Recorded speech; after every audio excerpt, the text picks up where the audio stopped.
If you're anything like me, you make a promise to yourself every October that you're going to find the perfect book for Halloween. You know the book that I'm talking about. That book that gets you in the mood for the frights and the festivities. That book that scares you. And the book that keeps you up late at night. First, because you just can't put it down and you're turning page after page. And then you realize, maybe I'm not quite ready to turn off the light and go to bed because I'm a little too creeped out. Today, I've got 5 horror books that are going to do just that for you. And if you've seen any of my other videos, you know that these aren't going to be the same run-of-the-mill books that you've seen time and time again. Most of these have come out in the past year to the past year and a half, and in the case of the one that hasn't, it is actually a lesser known story by one of the bigger horror authors today, Paul Tremblay. Stick around, you're not going to want to miss it.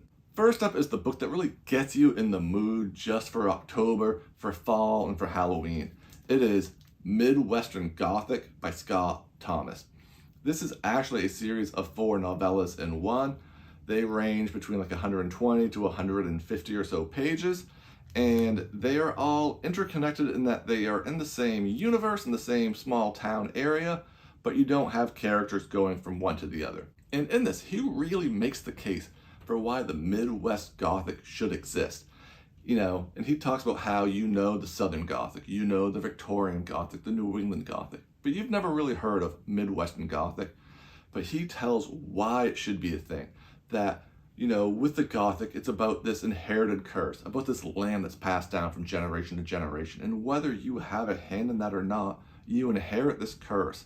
And what better land to inherit a curse from than land that was stolen generations and generations ago? And in this, each story is wildly different from each other, but all still have that Gothic feel and touching on something a little bit different. You have a story about a man going drinking with his boss when they come across a serial killer. You've got a story of a young woman who's obsessed with a horror writer and how her town's history and this horror book that she absolutely loves become interlinked and how her life spirals out of control because of this. That one, which is called Wear Your Secret Like a Stone, is hands down my favorite one in this book. It left me absolutely chilled when I read that final sentence.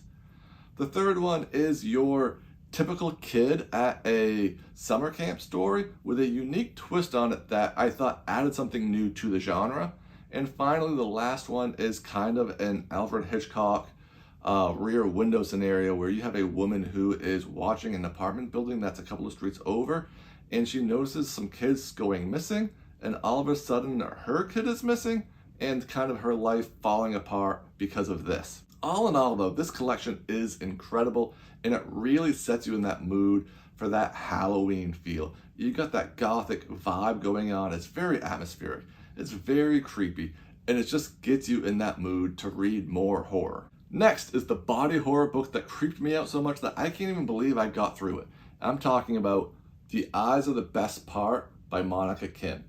This book is intense. It's obviously, the eyes are the best part. You can tell. People are going to be eating eyes in this, and it is gross and it is disgusting. And it is also one of the most thought-provoking books that I've read all year. In it, we follow a young Asian American woman going to college and how her parents' separation causes this ripple effect between everyone's lives, most notably hers. And this is really a book that the less you know going into it, the better. You really do kind of want to go into this blind. And I don't mean that as a pun. You really do want to go in knowing as little information as possible.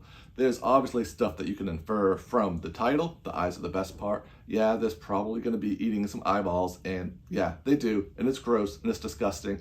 And as somebody who's freaked out by eyes, it was the worst body horror I've ever read, but absolutely incredible. And if you get through that and you get through those small scenes where that happens, you are going to be wowed by the story that Monica Kim tells you. And it ties into that horror Halloween theme because this really talks about the monster that's within all of us, not just the monster mask that we wear. And maybe you're looking for a book that just really immerses you in horror, a book that's going to make you want to read more horror books, a book that's going to make you want to just watch horror movies and just get you in that horror genre feel.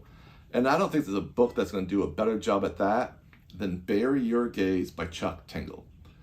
Bury Your Gaze by Chuck Tingle is his second horror novel. It's the follow-up to the absolutely incredible Camp Damascus, which if you haven't read yet, you should check that out and then go check out my review that I have on the channel for as well. Bury Your Gaze though, we follow Misha. He is a screenwriter at a Warner Brothers stand-in movie studio where he has written a few semi-popular horror movies, and he's also got a very popular X-Files-esque TV show in which they are coming to the finale of the 3rd season. And he has built the entire show around having his 2 main characters come out as being gay. When he gets called into the studio executive office and is told he needs to kill off his gay characters or else. Misha, understandably, doesn't want to do it, and he thinks that the threat is just going to be that he'll eventually lose his job, but this is something that he is adamant he does not want to do, and he drags his feet on doing this.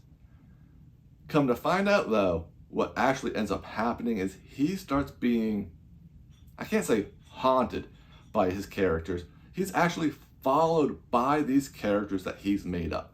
From his horror movies, from the TV show, these creepy characters that can't exist in real life, all of a sudden start existing in real life. He's out with his friends, these characters are there. He's on an airplane, these characters are there, and they're killing people and they're hunting him down. And I don't want to spoil it, but this is a book that really gets into the meta-commentary of a lot of things. It gets into the meta-commentary of the horror genre, it gets into kind of the meta-commentary of Hollywood in general, and of course, in Chuck Tingle fashion, you know, it's got that LGBTQ representation that is just amazing to finally see in a book that is not just, you know, trauma-centered, but seeing people that love each other, who are queer, and who aren't just used as kind of that throwaway character to be murdered immediately and then cast aside. This next book is a book I was turned on to by Brad over at Brad Reads a Book. Again, I will leave a link to his channel in the description. But he's been championing this book since it came out in early 2024. It is This Wretched Valley by Jenny Kiefer. Now, this has got an absolutely amazing cover, which attracted me to it immediately.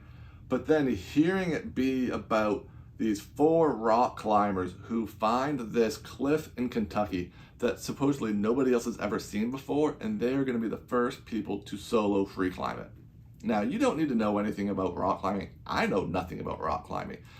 But they fill you in with what you need to know, and you quickly find out that this cliff isn't what it seems, and the land that they're on is not what it seems. This land is haunted. This land is, I don't want to say eating them alive, but this land's got some strange shit going on with it. It's constantly moving. They'll be walking through the forest, and they're supposed to go 300 yards, and they've been walking for an hour and haven't got to their destination yet. You know, they'll walk and walk and walk, and they'll find out that they're literally, despite going in a straight line, be walking in circles. This book tells you straight from page 1 that 3 of the 4 characters are found dead, their bodies in various states of disarray. Some have had organs removed, some are just skeletons, and 1 is missing and presumed dead. Then you are just reading what's happened to them. If you've watched my top 10 horror video, you know what I feel about the ruins, and I was really excited to read this, but also a little bit trepidatious just to see, like, this probably isn't going to stick the landing that the ruins does. And no, this book isn't as amazing as the greatest horror book of all time, but this book is incredible. This is just, it takes that connection that Halloween has to where you feel like maybe the land is just a little bit evil. Maybe, especially on Halloween, there's that closer connection between the spirit world and the real world, and that maybe some things can pass through. And in this book, things are passing through left and right. And lastly, the oldest book on this list, it is The Harlequin in the Train by Paul Tremblay from the Another Way to Fall collection between him and Brian Evenson. And this started out originally as a short story in 2003 before he fleshed it out into a short novel in 2007, 2009, somewhere in that time frame. In The Harlequin in the Train, we are playing with Paul Tremblay's favorite thing. What's real, what's not real. And if you've read any other Paul Tremblay, you know that's his calling card, trying to decipher what really happens and what doesn't. This book opens up with a man who is a subway train driver who runs over somebody that is on the tracks. And when that happens, he swears that he sees people descend out of the forest and just pick the body apart and start eating it. Now, nobody really believes him at first, and they just assume that he hit his head and got a concussion during the accident. But then some really strange things start happening. And, in typical fashion, his life starts to unravel. But what really makes this book shine, where it really comes out of just being kind of another cannibal story, is the relationship that he has with his sister. He has an older sister who suffers an aneurysm while giving birth, and the husband doesn't make the decision to end her life support like the brother wanted to. So the brother lives with this guilt of her being alive, living in a convalescence home, not having much motor function at all, while the husband has left town and is living far out of state. Their parents had died when they were teenagers, so there's just this air of death all around him. And he's trying to figure out what his role is in all of these deaths, and what's real and what's not real. And despite this being a very, very early short novel by Paul Tremblay, I do think it is one of his most genius works that he's done, and the one that really just tackles so many different themes. But the way Tremblay plays with these things, the way he plays with the death surrounding the main character, it really it gives you that horror feeling, that Halloween vibe of what's real and what's not.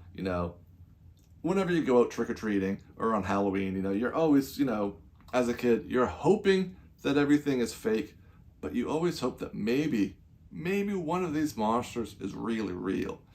And in Harlequin and the Train, sometimes those monsters are in fact real. So there you have it, 5 horror books to read this October. Whether it is Haunted Heartlands, whether it's a cursed mountain constantly moving around on you, or maybe it's monsters chasing you to show you your true identity. Each one of these is going to reveal one of those Halloween fears we all have. Let me know in the comments what you've already read this October and what you think needs to be on this list. If you enjoyed this, please give it a like, consider subscribing, and now, more than ever, keep your porch light on.